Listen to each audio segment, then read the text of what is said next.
Salut à tous, on se retrouve aujourd'hui pour parler du FC Barcelone en ce mardi 4 mars. On commence tout d'abord avec le programme pour cette semaine pour le FC Barcelone. Donc aujourd'hui, mardi 4 mars, pas de Ligue des Champions, n'oubliez pas que c'est une semaine européenne, hein. Donc c'est soit le mardi, soit le mercredi à la Ligue des Champions. Donc pour le Barça, ça sera plutôt demain avec le déplacement bien sûr du côté de Lisbonne, du côté du Benfica. A noter que le 8, match contre Osasuna, et mardi prochain, dans une semaine, jour pour jour, le match contre le Benfica. Donc là, en l'espace, on va dire de 6 jours, et ben, il y aura quand même 3 rencontres au programme. Le Benfica 2 fois et l'équipe de Osasuna. Concernant la Ligue des Champions, ça commence demain bien sûr avec le 8e de finale aller du côté de Lisbonne. N'oubliez pas qu'il y a déjà eu ce match là, il y a eu je sais pas, un mois à peu près, un mois et demi, il y a eu 5-4 pour le Barça, c'est un match totalement fou. Donc là ça sera sur match aller et match retour. Et le Barça a quand même 33% de chances d'atteindre la finale de la Ligue des Champions cette année. Si on regarde en gros chaque partie différente du tableau, et ben le Barça 33%. N'oubliez pas que si le Barça en cas de qualification, ça sera soit Lille ou Dortmund en quart de finale. Alors, le Barça, bien sûr, s'il arrive à battre le Benfica, pour moi, le Barça, que ça soit Lille ou Dortmund, pour moi au-dessus. Et après, bien sûr, si tu vas jusqu'en demi, ça peut être bon. Après, je crois que il y a le Bayern Munich, le Bayern Leverkusen, tout dépend aussi des résultats de ces équipes-là. Donc en gros, le Barça a 33% de chance d'aller quand même en finale. C'est quand même haut. Et l'autre côté, c'est le Real Madrid. On pourrait voir pourquoi pas un classico. Ce serait incroyable de voir un classico en finale de Ligue des Champions. C'est du jamais vu. Mais cette année, les deux grands clubs espagnols, le Real et le Barça, ceux qui ont le plus de chances d'aller en finale dans leur partie respective, bien sûr, du tableau final.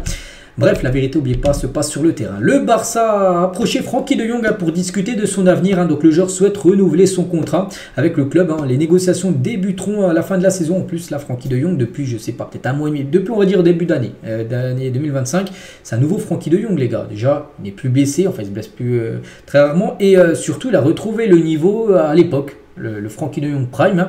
C'est pour ça, regardez, au début, Casado était devant lui et maintenant, il laisse Casado sur le banc. Donc, c'est pour ça qu'une prolongation de contrat est de plus en plus peut-être mis en avant concernant De Jong. N'oubliez pas que la fin de son contrat, c'est en 2026, l'année prochaine. Donc, c'est pour ça qu'il y a des chances, en gros. Les négociations débuteront à la fin de saison pour voir s'il prolongera ou non. S'il ne prolonge pas, il sera vendu. Ça, c'est sûr. Comme ça, le Barça récupérer de l'argent pour éviter de le perdre libre l'année suivante. Concernant Christensen, donc le Barça n'a pas envoyé d'offre de renouvellement à Christensen et Inaki Peña, le gardien, qui terminent tous deux leur contrat en 2026 dans un an. On s'attend à ce qu'ils ne restent pas au club pour récupérer de l'argent. Surtout Christensen, il est arrivé libre en provenance de Chelsea. Donc soit tu le laisses jusqu'en 2026, il part libre, ou tu le vends en 2025. Tu peux récolter peut-être 10 millions d'euros. C'est toujours 10 millions d'euros dans les caisses du club en plus. Donc voilà, il devrait être vendu comme Inaki Peña également, qui devrait partir. Il a attendu longtemps une place de numéro 1, il l'a eu, il l'a perdu. Chesney a pris sa place de numéro 1. C'est pour ça qu'Inaki, on sent aussi le départ. Donc ces deux-là, Christensen et Inaki, devraient être vendus. Et concernant Inaki, s'il venait à partir, nouveau gardien pourrait débarquer, même si Chesney reste. Donc il y a Ter Stegen, Chesney, il faudrait un troisième gardien. Un grand club, il faut au moins 3 voire 4 gardiens. Et du coup, le Barça s'intéresse au gardien de but de l'Espagnol Barcelone, Juan Garcia. Cependant, après les difficultés financières rendent l'accord difficile, mais voilà, c'est une option. Voilà, c'est une option ce gardien qui pourrait peut-être être le troisième gardien saison prochaine du Barça, bien sûr, si Inaki Peña quitte le club.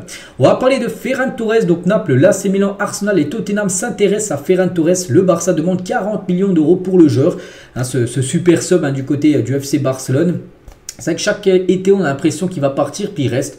Bon, peut-être là, l'été 2025, on a encore l'impression qu'il va partir, peut-être qu'il va rester. Mais s'il part, en gros, le Barça aimerait en récupérer 40 millions d'euros. Et on peut voir comme les top clubs européens quand même qui s'intéressent au requin, bien sûr, à Ferran Torres. Pourquoi je dis requin? Parce que c'est son surnom, du côté du club. Concernant Alexander Isak, j'en ai parlé, je ne sais plus c'était quel jour, je crois, dimanche ou samedi. Bon, bref, on a parlé le week-end dernier où j'ai dit que le Barça, il y avait même la guerre pour Alexander Isak. Ça continue, les gars. Le Barça suit attentivement la situation d'Isak. C'est un joueur que le Barça veut. Avec le départ de Victor Roque, le Barça aimerait avoir un nouveau numéro 9. Et il cible voilà, l'attaquant Newcastle. Donc l'attaquant suédois, en plus, ouvre la porte. Lui, il serait pas contre une arrivée au Barça après le gros problème. Je l'avais dit, je crois, la semaine dernière, c'est son prix. Newcastle en demande au moins 100 millions d'euros. Est-ce que c'est jouable? Après, oui, si tu vends, bien sûr, tu vends Christensen, 10 millions d'euros. Inaki aussi, tu récupères un peu d'argent. Avec la vente aussi de Victor Roque, tu peux, bien sûr, t'offrir Alexander Isak. Hansi Flick et Gavi partagent un lien fort d'admiration mutuelle. Donc, Flick apprécie l'engagement de Gavi, célébrant son retour de blessure, bien sûr. Et l'altruisme de Gavi, comme suggéré un coéquipier de jouer à sa place, a profondément impressionné Flick. C'était, je ne sais plus, à un mois à peu près. Gavi il était sur le banc et je sais plus, je crois que c'était un match où le match était gagné, hein, bien sûr le Barça a gagné, je sais plus que 7 ou je sais plus, il y avait un gros score et en gros Hansi Flick voulait faire rentrer Gavi et Gavi a dit non, fais plutôt jouer Pablo Torre. Et ben ça en gros enfin il a bien aimé ça en gros Hansi Flick, hein, bien sûr, l'altruisme à tout ça. Donc c'est pour ça qu'il y a vraiment un lien très fort entre Hansi Flick et Gavi, le milieu du Barça. On va parler d'Inigo Martinez, hein. Fin de contrat en fin de saison, hein. C'est vrai qu'on est le 4 mars, mais en fin de saison, il n'a plus de contrat, il devrait. Normalement, là, très prochainement, on sait qu'il y a pas mal de joueurs qui ont prolongé là ces derniers temps. Lui aussi, hein, devrait prolonger très prochainement une saison supplémentaire du côté du club. On va parler maintenant de Gérard Piqué, ancien défenseur du Barça, et quelques déclarations de sa part, il est en podcast, hein. Donc envisagez-vous de vous présenter à la présidence de Barcelone et d'être, pourquoi pas, dans le futur, un président du Barça, hein, comme le Juan Laporta. Il a dit, on me l'a demandé à plusieurs reprises, mais je peux pas dire les avantages et les inconvénients, hein. Être président du Barça est un sacrifice plus grand que ce qu'il peut vous donner en termes de choses positives, hein. Les sacrifices l'emportent sur les avantages. Voilà, c'est beaucoup donné, bien sûr, hein, si tu es président d'un club comme le Barça. Donc le Barça m'a tout donné. Nous sommes ce que nous sommes grâce au club auquel nous appartenons, bien sûr, hein. Toujours avec Gérard Piqué, je n'ai pas besoin d'être le président du Barça, mais ensuite, je me dis, bon sang, si un jour le club a besoin des gens qui sont impliqués depuis l'enfance, hein, c'est ma responsabilité d'être là, hein. Bien sûr, il se dit, voilà, il n'a pas besoin d'être président, mais ça le tente très bien d'être président. C'est pour ça qu'à tout moment, il peut peut-être se présenter au président du FC Barcelone, hein. J'ai ce conflit interne concernant la présidence du Barça. Si je réfléchis froidement, hein, ce n'est pas la peine, hein, mais peut-être une autre fois. Cela dépend de beaucoup de facteurs, on ne sait jamais. Voilà, il irait vraiment sur on ne sait jamais, hein. Donc beaucoup de gens considèrent le Real Madrid comme le meilleur club de l'histoire, hein, mais le Barça est meilleur à d'autres égards, hein, et cela me rend fier. Le Real Madrid a remporté tellement de titres, mais personne ne se souviendra de la façon dont ils ont joué. Voilà ce qu'il avait un petit pic envoyé sur le Real. Comment avez-vous pris votre décision de quitter le Barça? Il a dit, j'ai toujours pensé qu'en perdant ma place de titulaire, je quitterais le club de ma vie. Puis c'est vrai, quand il a quitté le Barça, il n'était plus titulaire, hein. Il commençait en plus à être âgé, il n'avait plus la forme, en gros. C'est pour ça qu'il sentait qu'il n'était plus titulaire. Il est parti, hein. Je ne voulais pas devenir un fardeau, un boulet, hein, du côté du club, hein. J'avais déjà tout fait et tout gagné. C'est pour ça qu'il a voulu partir par la grande porte, tout simplement. Gérard Piqué, hein.